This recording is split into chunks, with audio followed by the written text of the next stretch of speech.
Good day, Crime Talk aficionados. It is Thursday, December 23rd, 2021. First on the docket today, the Kim Potter jury reaches a verdict. Well, let's just say sentencing is set for February 18th. Ghislaine Maxwell's jury adjourns until next week. More information on the 110-year sentence for that truck driver. Wait until you hear why this murder conviction was reversed. And guess what? Those Michigan parents, they want to go home. A woman who punched a flight attendant, she accepts responsibility. Police reformers, well, they get carjacked. A Wisconsin judge gets sentenced. The ultimate Christmas Grinch. And then finally, our dumb criminal of the day.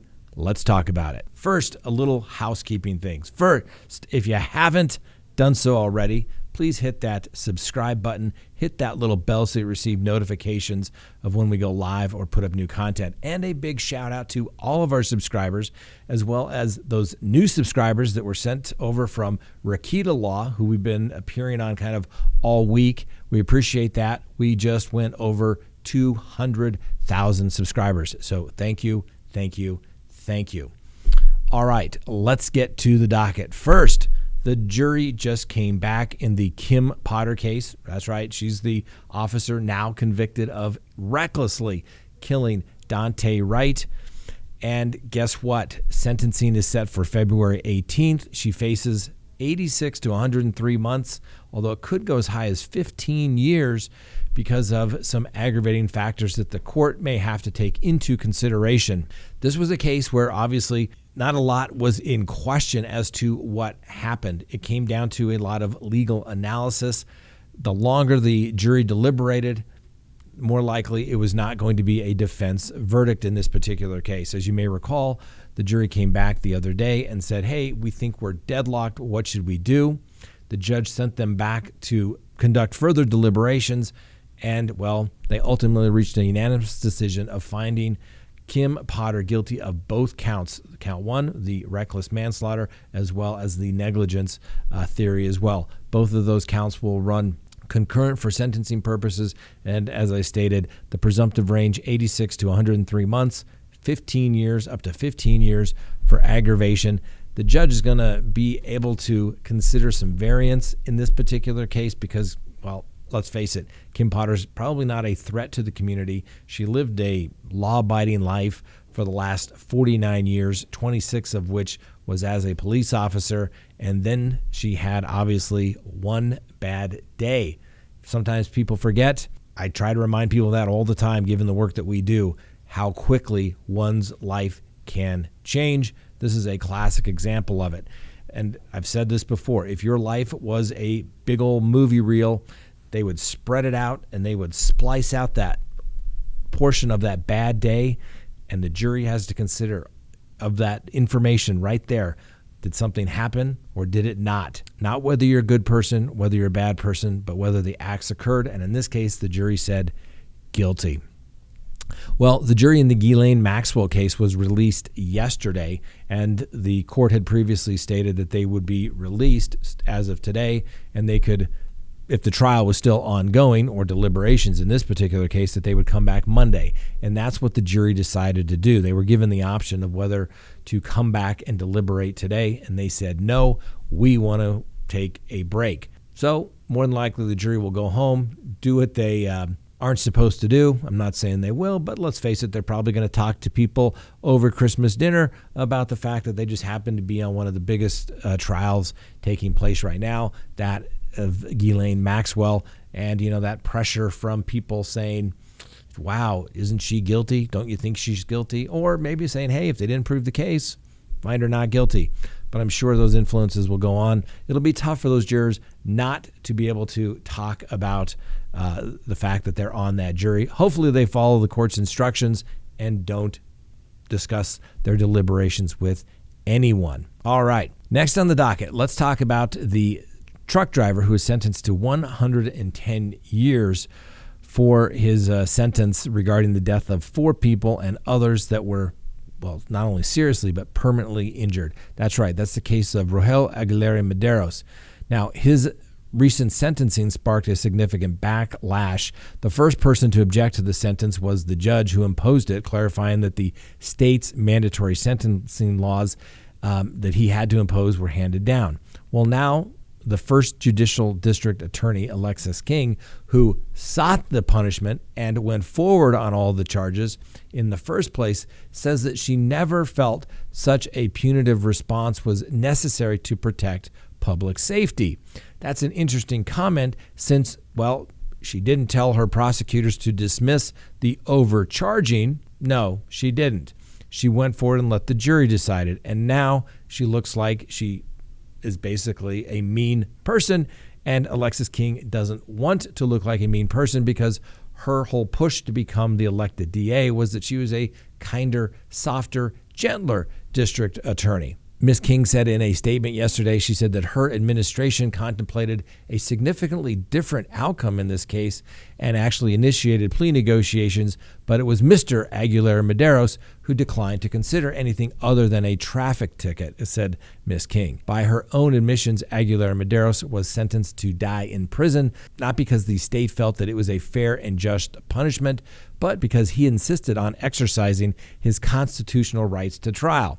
Now, prosecutors, let's face it, they're known to pile on charges and threaten astronomical prison time unless the defendant agrees to plead guilty and save the trouble of trial.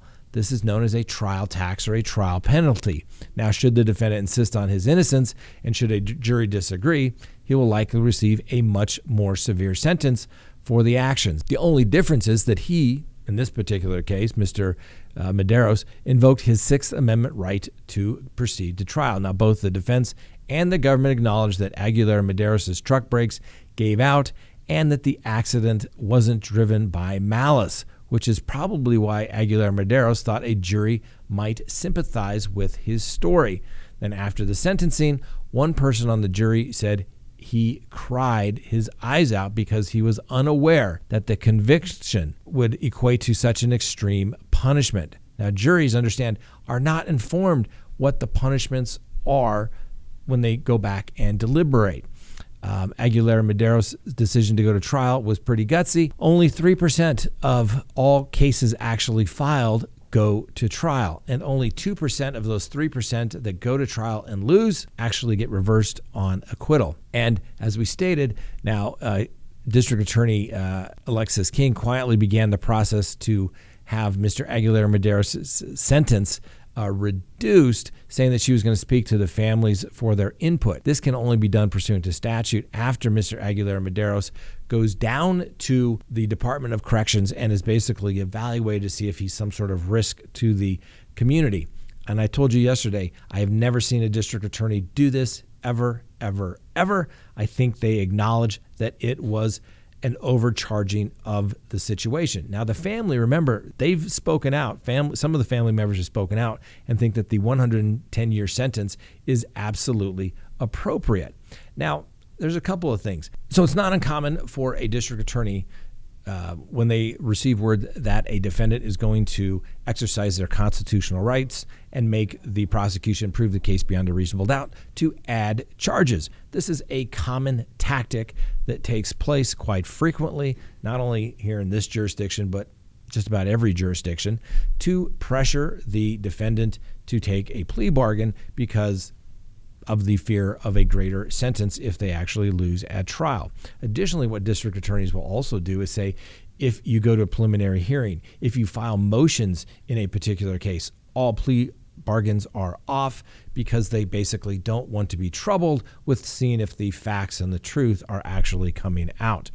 Now, what's interesting about this particular case, and I think this shows some reason why the overcharging took place, and that is because the prosecutors in this particular case are facing some criticism, but I think it shows what they were up to, and it wasn't about seeking justice, it was about winning. So the two prosecutors are facing some criticism who actually tried this case for apparently celebrating the conviction with a trophy made from a brake shoe, a reference to the deadly incident. Now, Kayla Wildman, a deputy district attorney who worked on the Aguilera-Mederos case, posted a photo on her Facebook page of a brake shoe adorned with a shiny plaque that was engraved with her name, the case number, and the words I-70 case. Now, Wildman's Facebook post included the caption, "Get yourself a trial partner as great as Trevor Maritzky. He's the number 2 person at the Jefferson County's District Attorney's Office, and he also tried the case."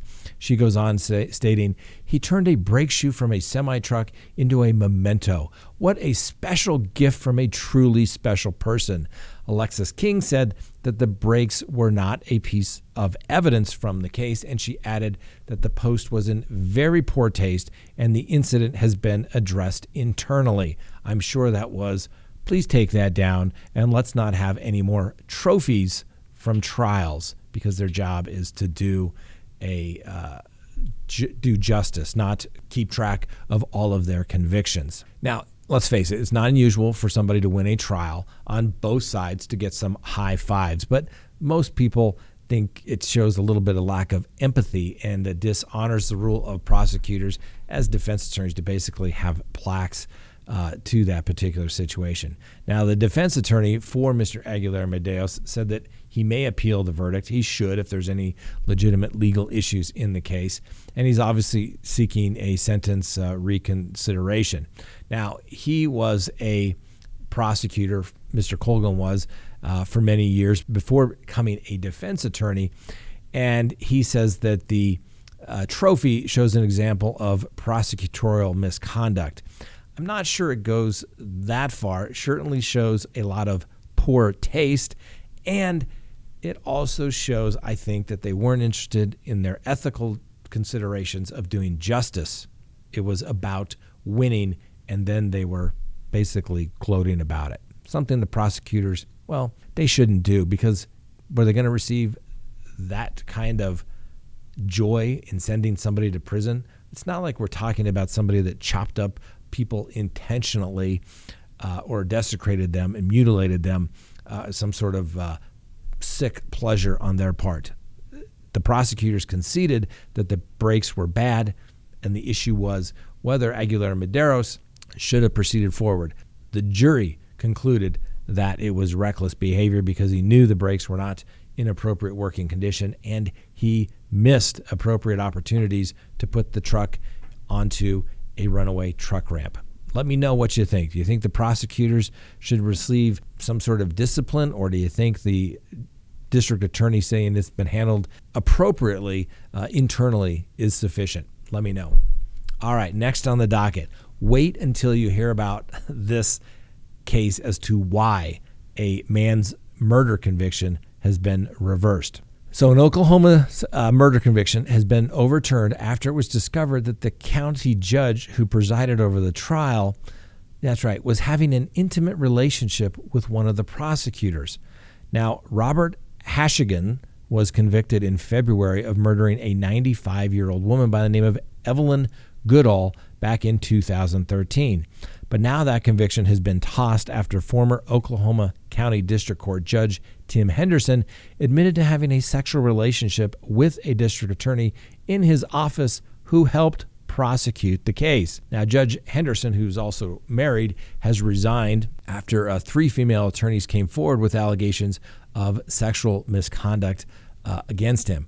Now, one of those being the prosecutor on the Hashigan case. The woman said the former judge began sexually abusing her in April of 2016 and continued for over 2 years. Now, despite this, Henderson described the sexual involvement as consensual and said he insists he was a neutral and detached judicial officer at all times during the Hashigan case. Now, even more cases are expected to be impacted by this judicial scandal, so to speak. Now, this has happened before. I am personally aware of a situation here in the state of Colorado where a female prosecutor was engaging in some sexual relations with a judge.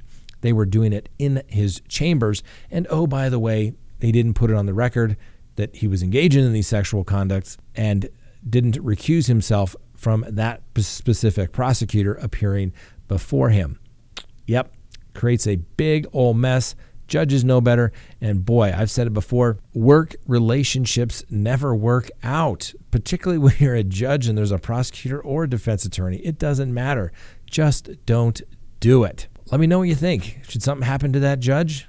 I mean, probably going to lose his law license. He's no longer a judge. But what about the prosecutors?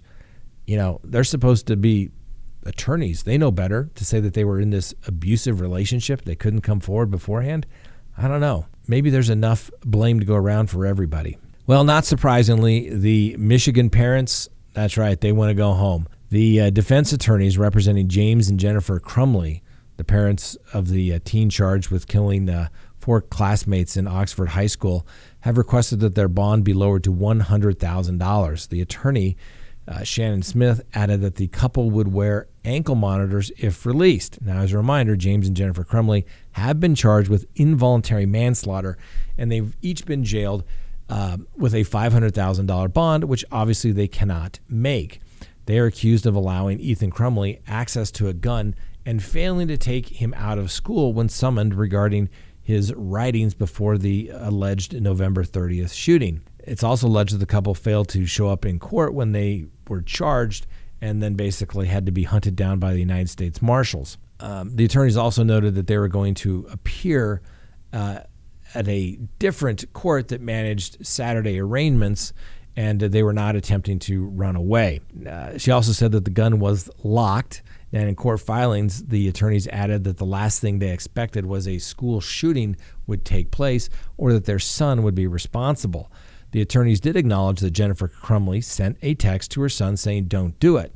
But the attorneys say that was a plea for him not to kill himself after the shooting at Oxford High School had already occurred. And that's what I had mentioned before. And people said, well, she sent a text. I said, well, the timing is important.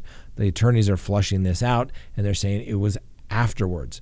So the defense attorney is also saying that it's clear from the media appearances by the district attorney that this is a case that she takes very personally, and the charges are filed out of anger in an effort to send a message to gun owners. The attorneys for the defense said that the charges against the parents should be dismissed. The judge is not expected to consider that bond request until January 7th. I mean, I think it is a novel and unique theory to prosecute the parents in this particular case, particularly if it is true that the gun was obviously secured and locked up, and that they did not know that their son was going to go to school and commit a massacre, ladies and gentlemen. I get it. People are angry, but I don't think the parents should be on the hook for this one unless there is some other evidence that I am just not aware of. And at this point, I'm not seeing it. Next on the docket, a woman who likes to punch a flight attendant, Vivian Quinones. She's 28 of Sacramento, and it was alleged that she punched a flight attendant in the face during a flight, breaking the flight attendant's teeth. Now, Ms. Quinones pled guilty to federal charges the other day and now can face up to 20 years in prison. However, the prosecution said that they would probably recommend a sentence of 4 months in custody and 6 months of home confinement. Now, Quinones was on a Southwest Airlines flight in May from Sacramento to San Diego when a flight attendant, identified only as SL, asked her to buckle up her seatbelt, stow her tray table, and please properly wear the mask during the descent. Ms. Quinones admitted in her plea agreement that she was not wearing her face mask properly at the time of the incident. It's gateway crime. There you go. And the Federal Aviation Administration, just to let you know, reported nearly 5,800 incidents of unruly passengers in this last year, with 4,156 incidents involving passengers refusing to wear masks. Another 300 incidents have involved intoxicated passengers, according to the FAA. Now, Ms. Quinones will also be barred from flying on commercial airlines for 3 years, according to the prosecutors. Listen, ladies and gentlemen, we've said this before. Is it really worth looking at federal time and 20 years in prison for disruption of a flight crew as it relates to their duties? No. Listen, I get it. It sucks. You don't want to have to wear the mask, but those are the rules. You got to follow them. You're not making some statement and they're not going to change all the rules because you refuse to wear your mask. It's a private company. Yes, they're following the rules, but they would probably have that requirement anyway. If you patronize a company and they say you have to wear a mask to come in or fly on their plane, you got to wear the mask. Don't give the flight attendants a bunch of crap about it. They're just trying to do their jobs. Most of them don't want to wear the masks either. But just be polite. Come on. It's Christmas, for God's sakes. We'll see what happens to Miss Quinones. Seems like for breaking teeth, 4 months seems a little light to me. But let me know what you think. Next on the docket, 2 Democrats who supported police reform in Philadelphia, which means to defund the police, as well as in Chicago, were both carjacked at gunpoint within 24 hours of each other. Illinois State Senator Kimberly Lightford was targeted in suburban Chicago on Tuesday night, while Congressman Mary Gay Scanlon was carjacked Wednesday afternoon after an event in South Philadelphia. Now, Lightford was driving her husband at 9:45 p.m. in a Chicago suburb when 3 masked suspects hijacked the couple's Mercedes. The suspects fired multiple shots during the incident, but the couple was not physically hurt. Now, Lightford said in a statement, "I am trying to process the trauma of what happened, and I want to thank everyone who offered their love and support." Now, less than 24 hours after Scanlon, a fellow Democrat, was carjacked at gunpoint in a separate incident, and she returned to her blue Acura-MDX. Her personal cell phone, government-issued phone, and purse were inside the car when the carjackers took off. Now, both Scanlon and Lightfoot have previously spoken out about police reform, especially in the wake of George Floyd's death in Minneapolis, and they both co-sponsored bills in their respective offices that called for mental health specialists to be dispatched instead of police in some incidents. We've seen too many lives taken and communities devastated by police brutality and racial profiling, Scanlon tweeted after Floyd's death. Action is long overdue. House Democrats are fighting for real reform in our country's police departments, #justice in policing. And ladies and gentlemen, we've said this before. We want good police officers out there, but I don't think that defunding the police is the appropriate thing to do. And it is funny, the people that don't want the police around, that's right, they're the first ones people call when something happens to them. Karma? Justified? I don't know. Let me know. Obviously, I'm glad everybody's okay, and the people need to be prosecuted for what they have allegedly done. And I'll be curious to see if the politicians in this particular case think that no one should be prosecuted for their crimes. I mean, after all, if maybe they were better politicians, these people wouldn't have to go out and carjack people for their belongings, right? Because they would have everything they desire. Let me know.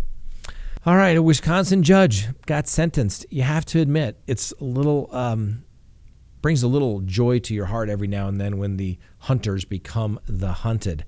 That's right. A former Wisconsin judge who was in the children's court was sentenced to spend 9 years in prison and an additional 20 years on supervised release for distributing inappropriate images of minors. We've talked about this. People that want to be near kids, haven't we? Even people that want to be near kids in court all the time. Makes you got to wonder. Well, Brett Bloom, 39, of Cottage Grove, pled guilty on September 28th. He was serving on the bench in Milwaukee County when agents arrested him in March. The sentence fell below what federal prosecutors sought. According to the court documents, the United States Attorney's Office asked for a prison term of between 12 and 15 years. The prosecutors noted that the government acknowledged that the defendant has no criminal history. However, this changed when he sent to other people on the internet. The defendant unquestionably knew his actions were illegal. He's highly educated, passing the bar exam, and licensed to practice law. And oh yeah, that by the way, he was a judge. And despite his extensive education and depth in knowledge of the law, the threat of the incarceration did not stop the defendant from committing the crimes. Therefore, a significant term of imprisonment is needed to deter the defendant from committing any future crimes. Defense attorneys for the judge noted that the minimum sentence, 5 years, saying that his fall from grace was punishment in and of itself, and the judge selected 9 years of incarceration, applying the federal sentencing guidelines in a fashion that landed nearly in the middle of the recommendations of the state and the defense. That's known as, that's right, the splitting of the baby, the Solomon splitting of the baby. It happens a lot because judges don't want to look like they're being too soft and going for what the defense asked for, and they don't want to appear as being too hard and asking what the prosecution's asking for, so they split the baby. Now, listen to this. What a Grinch. An Atlanta warehouse was broken into. Obviously, this is in Georgia. And they broke through a cinder block wall and stole thousands of dollars of Christmas gifts that were meant for needy children. Now, people are calling this cold-hearted burglar the real-life Grinch. The nonprofit Empty Stocking Fund posted on Facebook the news and said they know the impact this will have on families, and their hearts are very heavy because this is obviously taking place just days before Christmas. They said it looks like a war zone inside. It's the craziest thing they've ever seen. I mean, what ambition to actually go through and knock down a wall to get into be able to take this toys. Now, the organization had already distributed about 20,000 gifts to children and determined the end of the holiday season on a high note. The nonprofit is hoping to raise another $25,000 to fill as many holiday orders as possible in the next few days before Christmas.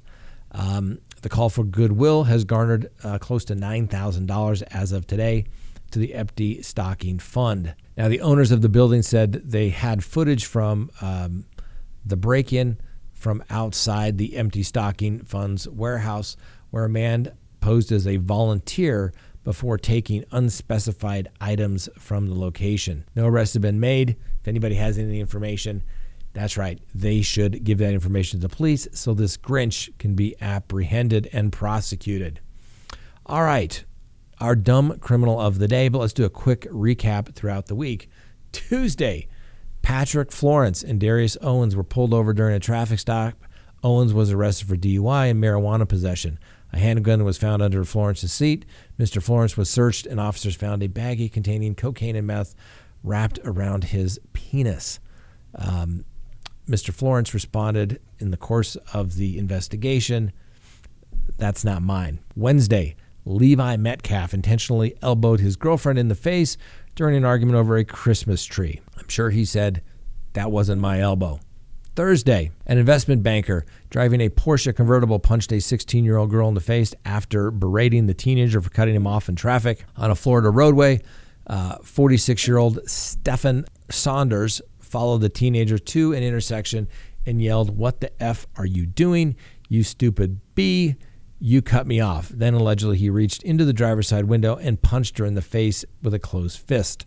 Mr. Saunders was charged with burglary of a conveyance with assault or battery, a felony. He was released on a $15,000 bond and entered a plea of not guilty.